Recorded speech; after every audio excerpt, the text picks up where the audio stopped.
My name is Vizi, I'm Toast. and we've been trying to start this podcast for the past hour. So, that We're being recording said, it.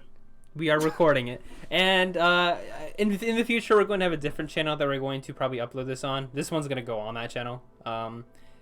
We Hopefully, YouTube will actually work. Yeah, hopefully YouTube will work. Um, so, anyways, Tyler, take it away. We'll be talking about the patch notes, I think, for the best, because it's been probably the best patch note we've had in a while. It really has. I'm excited to have the pump back. I don't, as you said for the testing in this morning, you don't think that the pump is going to affect the combat being number one. I've said it this way like 3 times. I am comfortable fighting a tac shotgun with a pump. I'm comfortable fighting a pump with a pump. I'm comfortable fighting a pump with a combat. I am not comfortable fighting a combat with a pump shotgun. If I miss the guy or I only hit him for like 80, I'm dead. And you got to think, I mean, because it shoots so fast that you're going to obviously use that you might get a powerful shot off with that pump, but by the time that you can shoot again, the combat's probably going to shoot 3 shots. I don't know how many shots it takes in that time, but I'm assuming you need to be accurate as all. It's about 2 shots in the time it takes for the pump to fire, and by the time you fired the second shot, your third shot's going off on the combat. Yeah. So yeah, the combat, and then on top of that, it's 2 very different play styles. The combat is a very ranged play style, and it's why you've seen the meta shift to like high ground being very important in competitive, because you can just stay up high and then combat people, and you can even drop your AR late game. Whereas the pump is all about getting in somebody's face. So I found, though the pump is very useful in a box, the person pushing me to get in the box, I usually hit them for half their health bar before they even get close enough to actually deal significant damage.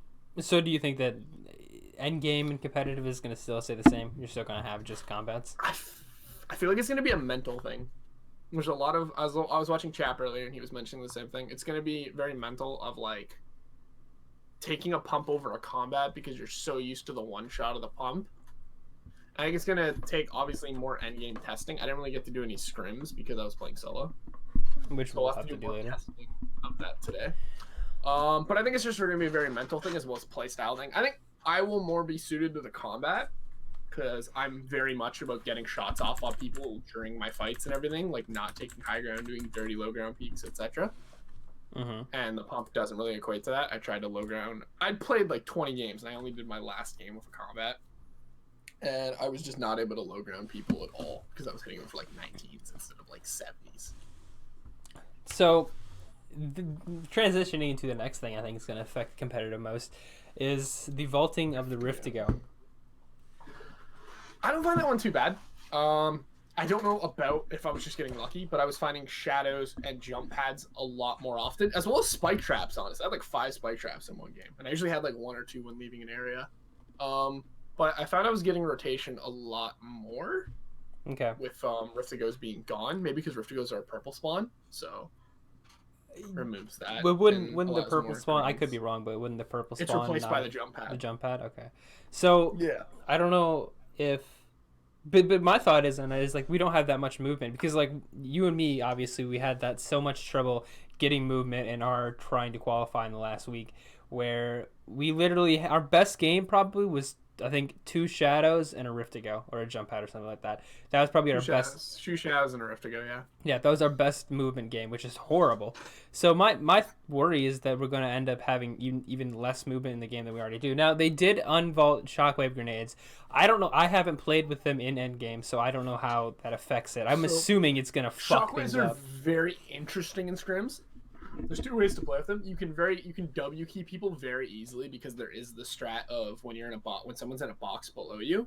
You obviously would know about this. You put a wall on a floor above you and you shockwave the floor directly above your head, and it will launch you down into their box and break everything. As well as it's very good. However, I'm not sure how it's going to do in like LAN events, etc. Because I've seen plenty of clips at LAN events of like, because of all the lag of people throwing the shockwave for the like intended rotational effect, and then proceeding to like jump a couple times and then finally have it go off and they go flying out of zone. Okay, so and I won't lie, I did it to a kid today in my like final game. I tried to I had like 9 kills and I wanted to get a 10th kill in the arena game, so I tried to shockwave with a heavy snipe and trick shot the kid because I was bored, and I went way past him, and I had to I came out of the storm with like 40 HP. So you're saying that it's I don't know. With you saying that, then I can believe that it might be more of a skill based thing. Like you have to actually know how the shockwave is going to work. So that might be beneficial to the end game. If you've never rotated with impulse as well, and you don't use base impulses to do like cops to people's builds, like you see me doing games, right? Mm-hmm. You're gonna have trouble with the shockwave because it's just a little bit more of a push, and then no fall damage. Okay. Well, I mean, the no fall damage is always going to be good. I mean, especially if you're going up a hill, because sometimes you're at the bottom of the hill, you shockwave up. I can see it being good. I'm still just worried that large movement end game is going to be very affected by the Rift to Go being gone. Yeah, I definitely would have liked to see balls vaulted this patch. I know obviously they came like last season. People still want to use them. There's a lot of like hype around them. People still like them, but it's way too unnerving and competitive to like people can sit in a ball all game and not have to box up just because they got lucky and didn't get shot at all. Mm-hmm. And then they hop out when you're at like 200 mats high ground and they have 1500. Yeah. They can just push low ground the entire way to the certain Soko closes, as well as like balls are very, at least I find, there's a lot of people in my opinion that probably shouldn't have qualified for Sundays. I'm not saying for Saturday, like for World Cup. I doubt anybody who didn't qualify for World Cup is anyone qualified for World Cup is a bad player. But there's probably at least, let's say 1,000 people who qualified for Sunday that should not have qualified, but they sat at the ball. Yeah. No. So my thing with I don't know who said it, but somebody said that the ballers should be fueled by your material count. So however you move, you lose like 1 wood or something, right? So I think that's kind of that would be a good thing for. I don't like that one. Why? Because you're rotating across the map with the baller and you're just burning mats. Like you're just trying to use it for movement. Like let's say you were just trying, like you weren't trying to sit in a ball all game, but you're just trying to use it to get across out of zone. Mm-hmm. You're burning like 300 plus mats to get out of zone because of how far you're flying and how you're moving. I think the better way is that the ballers vehicles in general should just stop working like the turbines do at a certain point in the game. I could see that work. Yeah. We've already seen where they can't turn on the turbines anymore after a certain circle. Just every vehicle should just stop working or break or something at that time. But then couldn't it be so people rotating on quads, right? So wouldn't that be effective towards them because it would turn off and then? Well, I'm talking probably when the circles start to get small enough to where you're not using a quad. Gotcha. I'm willing to use a quad in maybe the 4th circle, and then anything more, I'm risking going after the storm and dying. Yeah. So I think 4th circle, 5th circle, the quad every vehicle should just stop working. And then we have the tactical shotgun being way less available, which I'm happy about. And the headshot multiplier. It's still probably everywhere. I get that, but I'm more hyped about the suppressed SMG. The suppressed SMG, yeah. So that's coming back. I would just ignore the tac point. There's no point in talking about it. Why? It's just like last patch. It does no extra damage. The headshot multiplier doesn't change that much because you're maybe only hitting a pellet or 2 to the head. Mm-hmm. It's still available literally everywhere. It's just that now that there's 3 shotguns, you're seeing more other types. I'm finding combats more than I'm finding pumps, honestly. Yeah. Well, so then before we get into this, really annoying. Before we get into the suppressed SMG, what about the burst SMG adjustments? Now you're not going to find them, hopefully, nearly as much. I promise you we are. You promise we are? I think my second game I dropped in and had 3 of them in my inventory. Well, what I like is they reduce the availability from the chest from a lot. But that was nice. Hold on. Headshot multiplier increase is a very good buff. Yes, but okay. I'm really upset that they nerfed jumping accuracy on them though. They didn't nerf it though.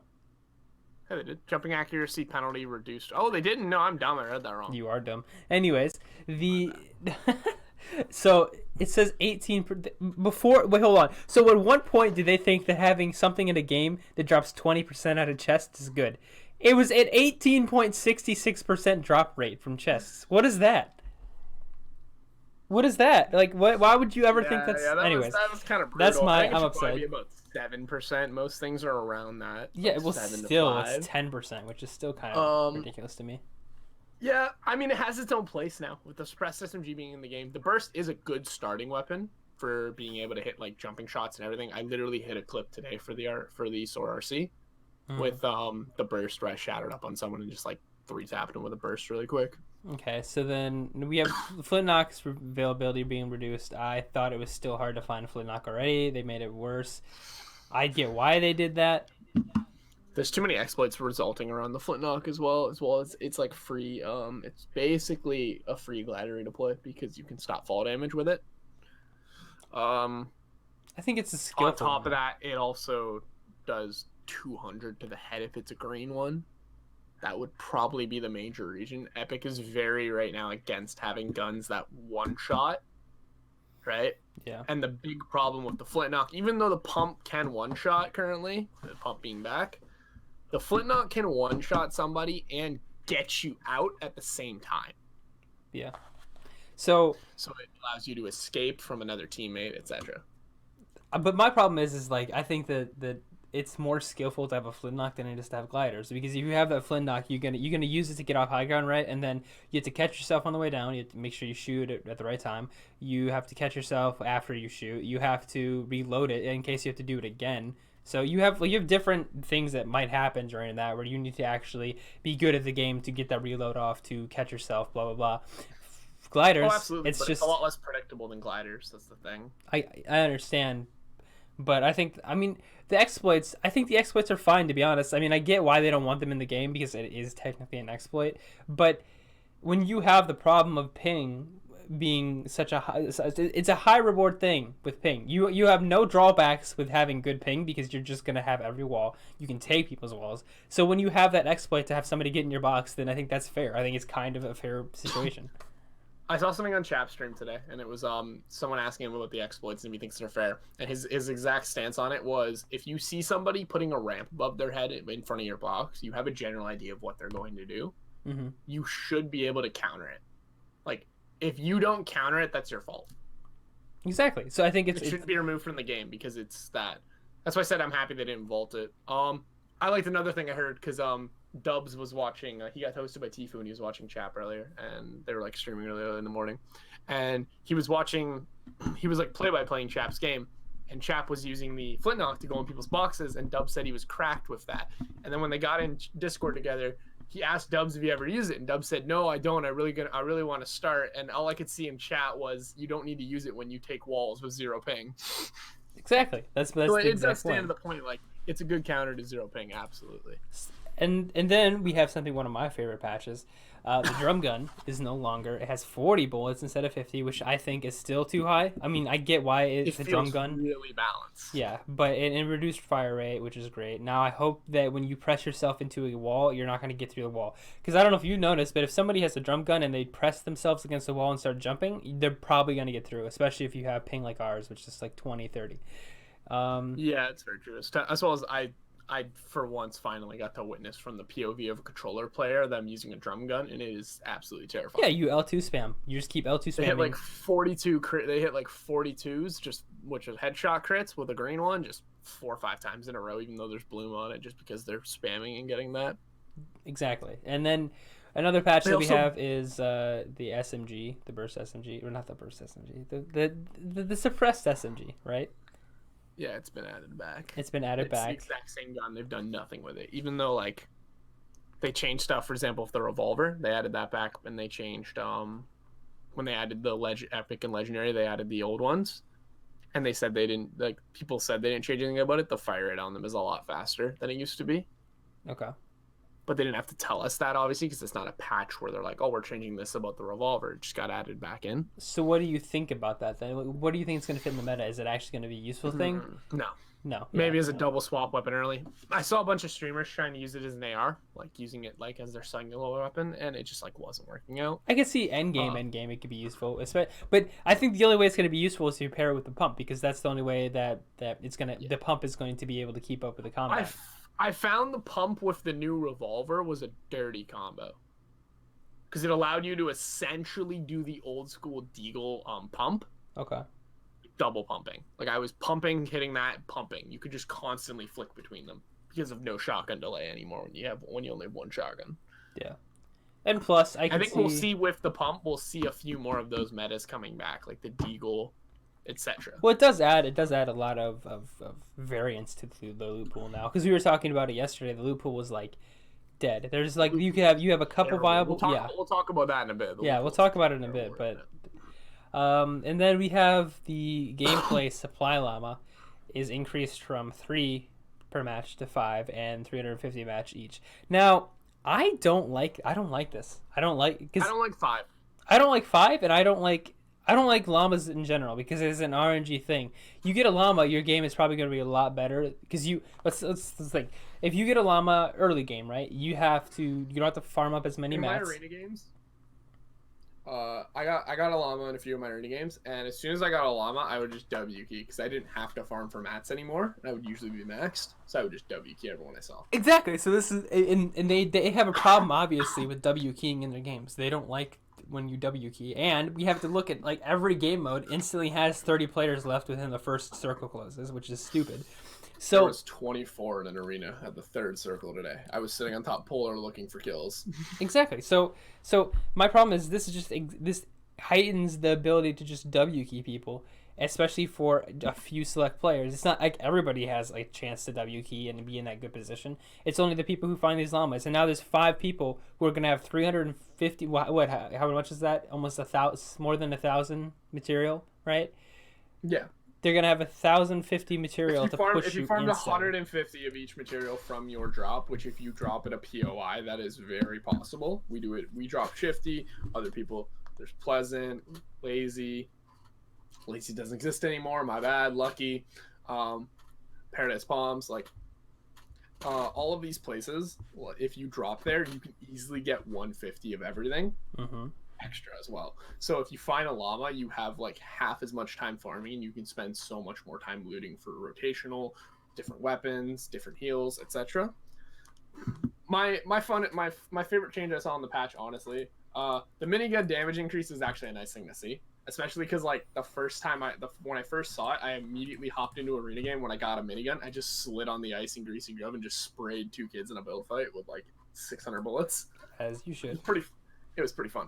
But this one shows like that Epic really needs to change the way they're pulling statistics from the game.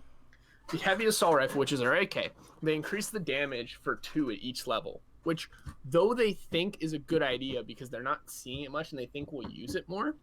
The reason people aren't using the AK isn't because of the low damage. The damage is amazing on the gun. It's the bloom. With the slow rate of fire and then the bloom that you get from that slow rate of fire, it isn't a viable weapon to hold as your AR because generally late game and in competitive, you have a shotgun and an AR and that's it. And if you need to, you spray the AR. Spraying an AK doesn't benefit you in any way. It really doesn't, because like we have a joke about having our trusty old white AK because we always find them and then we can't kill anyone because it's bloom based. And so you just said Lazy's gone. I have not been on the game yet. So what's going on with that? Lazy Links is the golf course, dude. You said Lazy Lagoon too. So. Oh, Lazy Lagoon's gone too. And you said, thank God we didn't land pressure. What happened to pressure? Oh yeah, pressure plant. So for anyone who doesn't know, when me and Vizi first started doing, and we were looking for a spot, we thought pressure plant might be the move because I was a Wailing Woods player for the entire game, and then last season happened. Oh boy.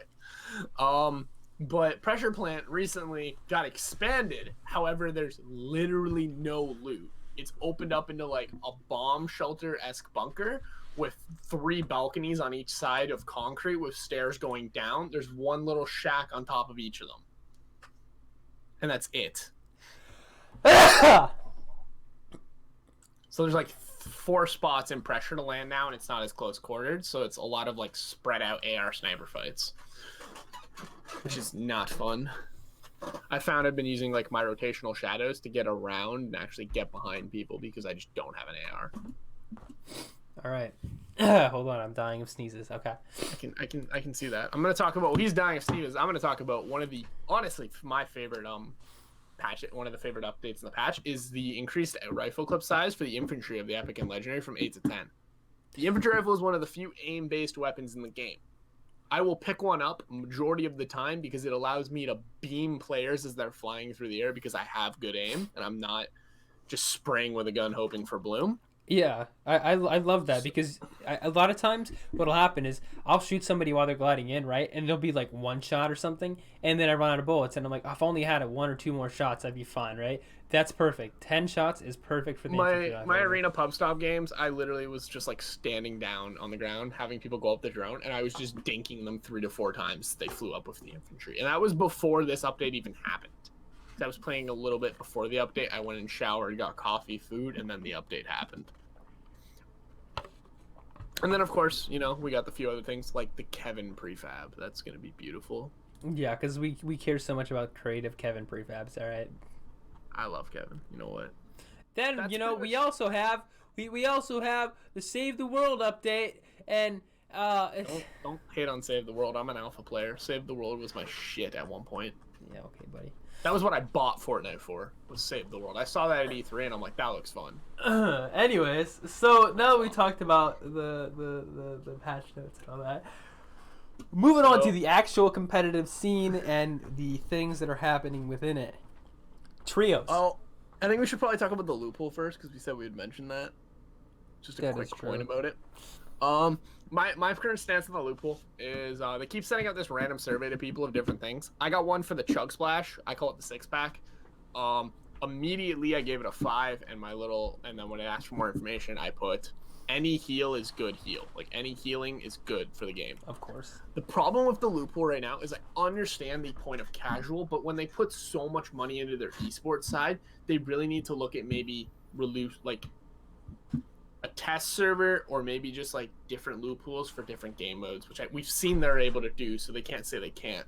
Because oh, my throat. Things that are like really fun in, you know, casual games are semi-auto sniper, scoped AR. That's really about it. Those are the two big ones in my opinion. But those two are like, they're fun and casual. Absolutely. When I'll pick up a semi-auto at the beginning of a casual game trying to no scopes people. Why not?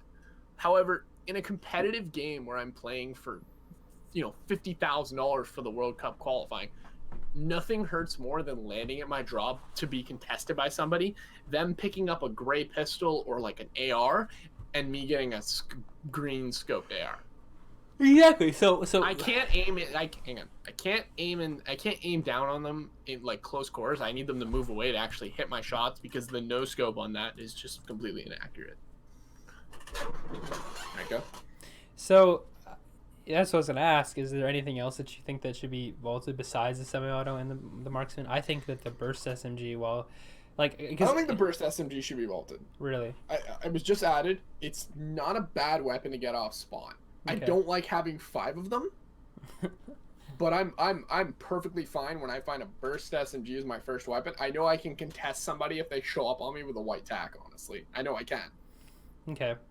Just requires you to aim. The things I think that should be vaulted are, I'm sorry, the tac shotgun needs to go. It's been in the game so long.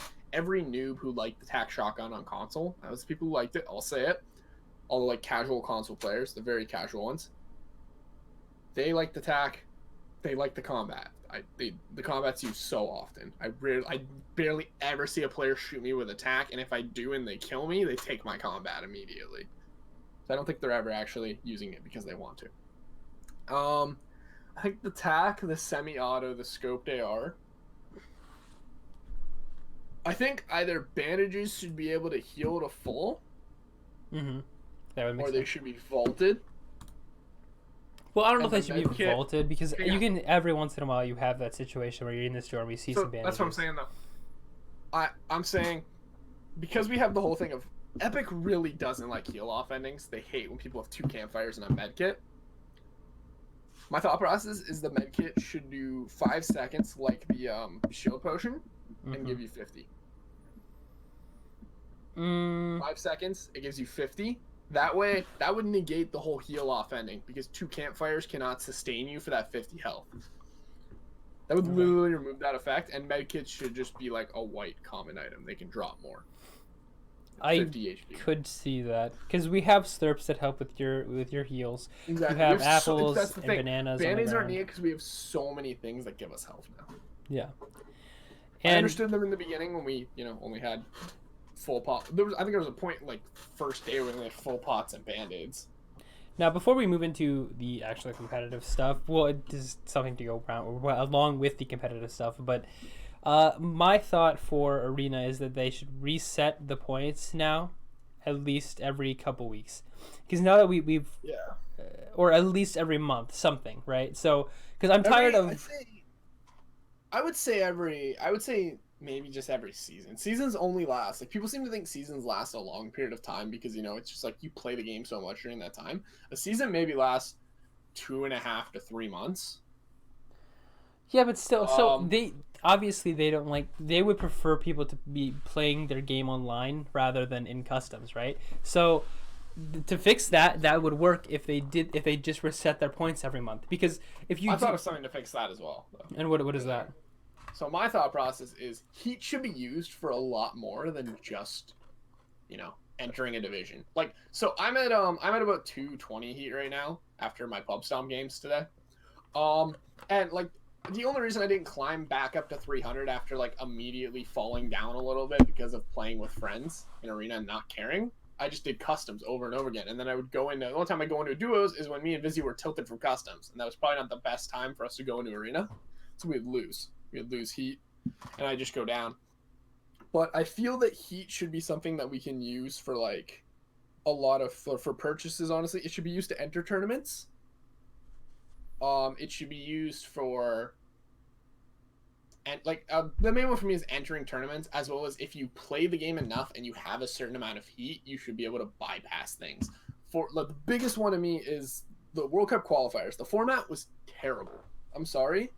I liked the incentive format where it was kills up to a certain point.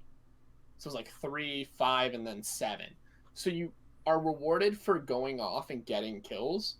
However, not to the extent where if you get 40 kills, you get 40 points. And then placement was a lot more focused on. You'd see a lot less W keying, etc. And then the big one for me, I think I screenshotted 2 of them. If I can find them really quickly. So 2 players that did not qualify for Fortnite this season, which baffles me, honestly, is Ninja and Liquid Chat. And my point is with Heat is if it's in the game and we're using it just to get into a division and we're not allowed to use it to purchase our way into tournaments, because I guarantee there'd be a lot less people grinding customs, which clearly Epic doesn't like that people are just sitting in customs all day because they'd have to play their game and follow the rules and play arena, is that Chap has about 1,893 heat. I know he was cracking 2,500, but he stopped like caring and started just W-keying everybody. And Ninja has almost 4,000 heat. I honestly feel those 2 people playing the game that much and winning that much in arena should have, like, being above at least like 2,000, maybe 2,500, almost to 3,000. You should be automatically qualified. I automatically qualified for. I'm for Sundays, not Saturdays. Okay, so I see your point, but like Chap, I obviously believe is one of the best players. I think that he should have qualified. I think that because this game is RNG, he probably didn't qualify. But as far as we'll Ninja talk goes, about them removing his spot and his res and everything as well. yeah. So I don't know. As far as Ninja goes, I mean, he's a great player. Don't get me wrong. He's probably one of the best players, better than me. But he was top 50 every week. Exactly. So the consistency is there. It's just That's that another consistency. as far as competitive Fortnite goes, they're not going to do it in a consistency way. They're going to be like, oh, this guy had a really good week. Like, who was it? Like, I'm not saying this guy's a bad player by any stretch of the imagination. He was great. Oh, but I had to think about this. Hold up. It was a low sense player. I don't remember his name exactly. I don't. Off the top of my head, I can't. But his placements were like 600, 500, 700, and then the last week #1. And you see either that's just him getting a lot of improvement, or it's the game giving him good RNG, and it's him having a good week, right? So do you think somebody who has one good week is going to qualify over somebody who has had consistently good weeks for 10 weeks in a row. No, I think somebody who has consistently good weeks for 10 weeks should qualify over the person who did well once. Exactly, but they're not going to do that, right? So Yeah, exactly. They won't. And that's the big problem. They're like, they really are focused on letting everyone have a fair chance. And that's fair, but it's to an extent. I still believe like a lot of members of like top tier orgs should have just been invited to World Cup. They still should too. Like they shouldn't have been told, and then like they were told now. You know what I mean? 100%. But because it's not going to be the same tournament with all those people. I love some of the new players that have come out. Bucky's a phenomenal player, etc. But there's just going to be a lot of players that have qualified that are just not up to par. Like the fact that Cloaksy and Tfue, probably one of the best duos, didn't qualify is insane. Like to me, that's insane. Yeah, only Tfue qualified for solos. And so, anyways, let's try to get into actually like. And then I did see this though. And this one like really got to me.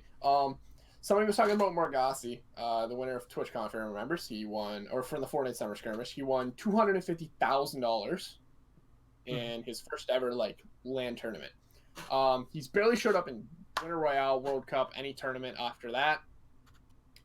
He did get close to qualifying one of the weeks, I think, for duos with this duo. They ended up only being a few points off, but other than that, he's pretty much been ups, like not showing up. And the big one that got me is right at the bottom. Someone said, same with Nolan, Winter Royale winner. Winter Royale doesn't count because it was probably one of the most unbalanced tournaments ever. Mm-hmm. But there's like 3 players that have qualified for things or won tournaments because of RNG and just did not deserve it. And those are, Morgassi I'm not going to say isn't, but there's Nolan. And then the other one, which is less RNG and more cheating, was iDrops Bodies. Okay. iDrops Bodies was the winner of the week 1 Summer Skirmish, if anyone remembers, and it's very, very confirmed that he was fed kills by his friends. Okay. He also played on PS4 with a mouse and keyboard, so even though the delay at the time, you could just dumpster people. Of course. So I think they really need to focus. If they plan on putting this much money in competitive, like after this tournament, like we didn't qualify, which kind of sucks, but there's still $50 million in tourneys over this year. Like, wait, is there actually? Yes, there's $50 million still left to spend from the initial budget. But that's also counting the $30 million by New York City, right? No. Okay. No. Yeah. Money, yay! All right. Anyways, so now we've talked about the improvements in competitive, how we can make things better. As far as that, we talked about some of the best players being good at what they do. The World Cup format, possibly. There's definitely been a lot of players. The World Cup has helped showcase a lot of players that nobody knew about because they weren't the age restriction. They were under the age restriction. We obviously got Mongrel and Mitro immediately qualifying, and Mongrel not being able to participate until this tournament. Then you have people like FaZe, Dubs, and Mega. Dubs probably being one of the best solo players in the world currently. And at least easily in NA. The kid is just insane at the game. Dubs and Mega both qualified, right? Yeah. Okay. They're as a duo, I think. Yeah. No, wait. Yeah. Dubs and Mega qualified as a duo, but Dubs is the only one who qualified solo, I'm pretty sure. Okay. And then you've got people like Bucky and... Who did he qualify with? He qualified solos, right? He qualified solos. You got Bucky showing up. He just turned 16 though. There's one other, I can't remember their names, but Misfit Clicks. Like Misfit Clicks was pretty unknown, honestly. Like Septic was known, but Clicks wasn't that well known, and Clicks is just growing in popularity now because of all of this. And then we need to talk about trios. Obviously, trios is coming. We're trying to find a trio, so if you're out there, hit us up. Anyway, but trios for me is I don't know how I feel about it because like I get that trios is probably going to be fun. I think that it's going to be a great addition of the game. But for me personally as a player, I don't like I like to do things myself. I like to just go out and just body people, like doing what I can to do it.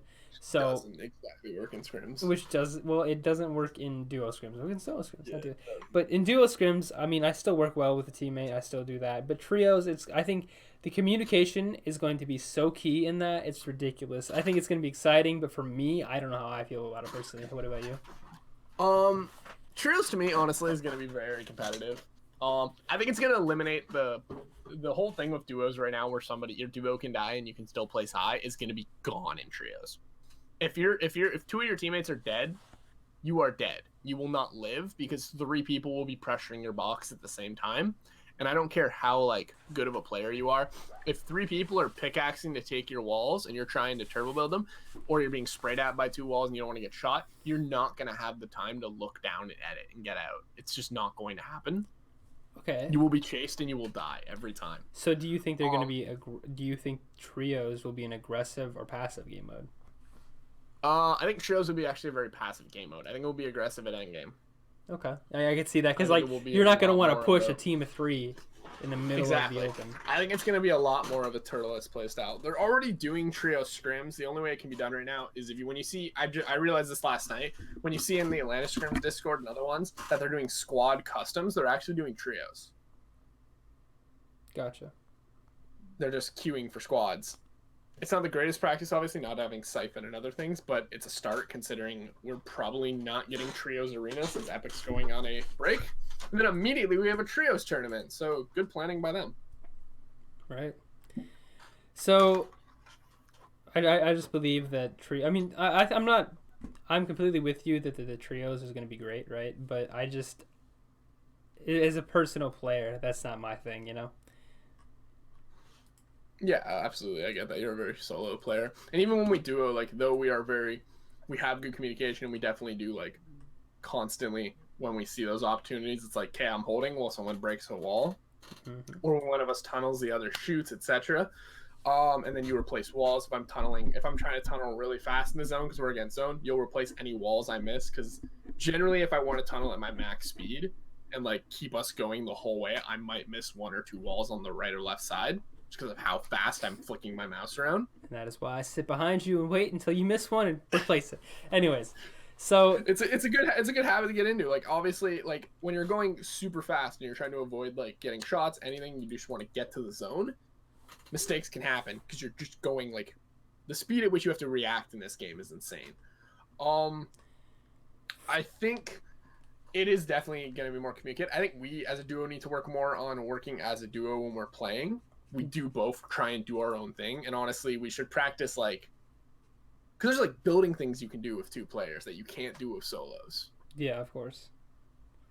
And so there's stuff like that obviously the best duos in the world are probably doing and you're not seeing it, and that's the biggest thing. I guarantee that's why Sap and Zayd are so high up as like probably one of the best duos in NA, just because they're constantly working together. I don't think either of them qualified for solos, but they qualified for duos immediately. So then to finish the podcast, we can go with some quality of life changes that we think that would be good for the game, or maybe just ideas that we want to talk about. You have one, improvements to editing. I don't know what this is about, so what do you... Oh my god, yeah, okay. If anyone's seen an old-ass clip from Cypher PK, I've seen this and I've wanted it in the game since it was mentioned. The whole thing with editing right now, this would kind of make people like Raiders, I think it's 6'4", it would make Raider kind of obsolete. He'd still be a fast editor, but double edit keybinds would just be useless. This is like, I've seen this forever, and I want it to be in the game. I've wanted it in the game for so long. Essentially, it would stop when you edit too fast for the game to realize, and it shoots your gun, or it just like flickers the edit repetitively. When you click your edit key and you click on your mouse and you pull across, as soon as you let go of your mouse, the edit confirms. And the way to stop it from confirming your actual edit, like let's say you were going to edit a wall, like a window, and then the guy was like hard peeking it or something, you would just hit right click to reset it and then let go. And then you're still fine. And it would allow you to just do really fast edits. It would remove edit delay. It would allow you to do your edit. It would allow you to like do double edits easier. It would just make editing a smoother thing overall. I could see that. I think that it would take some... There's a way to do it. There's a way to do it, but I think it would take time to get used to. The player base would probably either A, be upset or happy about it, and then you'd have to get used. It would be like the combat shotgun. Everybody hated it at first, and now everybody loves it. It's an I would like it to be a turn audible option. Yeah, like something you just turn on, turn off, depending on your playstyle. Because some people, obviously, double editing keybinds does work. And then on top of that, it's just like there is a way to do it right now. However, it's in coding. You bind like a macro script to your mouse, but that's illegal. Or you bind it to a key, which is illegal and can get you banned in tournaments. So I highly don't recommend doing that. But that's the current way, and that's been like in the talk since like season 3. So it's like it's really depressing that it hasn't been added to the game. We've seen so many things. Well, we need the competitive community to talk about it, because usually if somebody complains about it or talks about it enough, it'll eventually become a thing. So it just needs to be talked about more. Cypher needs I'll to talk bring it about up. it every podcast. Okay, well, you hear to hear every day that we do this podcast, Tyler will talk Every about it. time. Improvement to editing. And then So my other one I really like was Matt's when spawning. yeah, so mess and spawning, we were thinking, how many do you want, like 100 of each material, or Yeah, just 100 when wood? you respawn from when you respawn from a respawn van, you get 100 wood. I think that's an incredibly fair thing. It allows me the moment I come out of a respawn van to look down and place the 2 walls, as you know you can build one on top of one, and protect myself from the kid who's aiming down at me with a heavy sniper or an AR to beam me as I come back up. Okay, so do you want 100 wood, or do you want 100 I like want everything? 100 wood. 100 wood. Okay. I want 100 wood I off think spawn. that is, yeah, I agree with that, because then you have fights will be prolonged. So again, I talked about this yesterday. Aggressiveness is a big problem in Fortnite, because again, there's 24 people left in like a third circle. That's horrible. So you give people mats off spawn, they're going to be able to protect themselves. They're going to be able to get away. Now it might be irritating for people who like to push and get kills off spawn, but I could see how it would be a great improvement for the quality of life for Fortnite. I It don't. would also make the game a ton more, like, not a ton more, but a little bit more skill based. Me landing in a house and not getting a weapon isn't the end of my world, because I can just, if the guy on the floor I hear below starts cocking a shotgun, I know I can floor off the like stairs as well as roof them without having to farm the entire top floor of one hit furniture to place 2 things. Yeah. And it So allows you to just kind of maneuver around and like outplay people and juke them. I've had plenty of clips where people have like from like old days of Fortnite when everyone was kind of like bad at the game, where I'm in a room and I don't have a gun and a guy runs into the bathroom. I throw up a staircase, he pushes against it, and I edit it the other way and run out the back door. This was before people knew how to edit. They didn't spray builds. They would like contemplate, should I break it? What should I do? They would do dumb things. And it's just stuff like that that really should be in the game already, and it isn't, as we already, you see, have the 100 mats when you respawn. The big one, another one, is when you kill people in Siphon. Those mats, those 50, I don't care about the mats that they have. If they have 500, 500, 500, I don't give a crap about those mats. The 50, 50, 50 should go into my inventory. My kill I get on the kid flying across because I beamed him in the air and I hit him with my superior aim should give me the mats as well as the health. So we just wanted to talk about general stuff with Fortnite today. We're gonna move into other gaming stuff eventually. We just wanted to have this test pod. This isn't basically, this is our first one, so everything's probably a little clunky. It'll get better as time goes on. So we appreciate if you watch it. I hope like, share, subscribe, whatever you want to do. Help us grow Don't our. subscribe. Subscribe. Oh yeah, do subscribe because we can upload this to the Sadboy Hours channel immediately. Never mind, do subscribe. So yeah, so don't listen to Tyler. He does not have an IQ very high. But anyways, so From the guy who couldn't start a live stream. I would love to see you try to restart the live stream that I was trying. Okay, anyways, give me like 12. shut up. Let me finish this. Oh my God, Tyler, shut up. Thank you. All right. Hang on, shameless plug. If you want to check out Vizi and me on Twitch, mine's Sadboy Toast, and mine is Vizi. That is not true. Don't listen to Tyler. Anyways, we are going to now go and sleep forever. Anyways, it has been the Sad Boy Hour podcast. If you think that if you have any feedback, we would love to hear it. And we appreciate you listening. Have a good night. Have a good day. If you'd like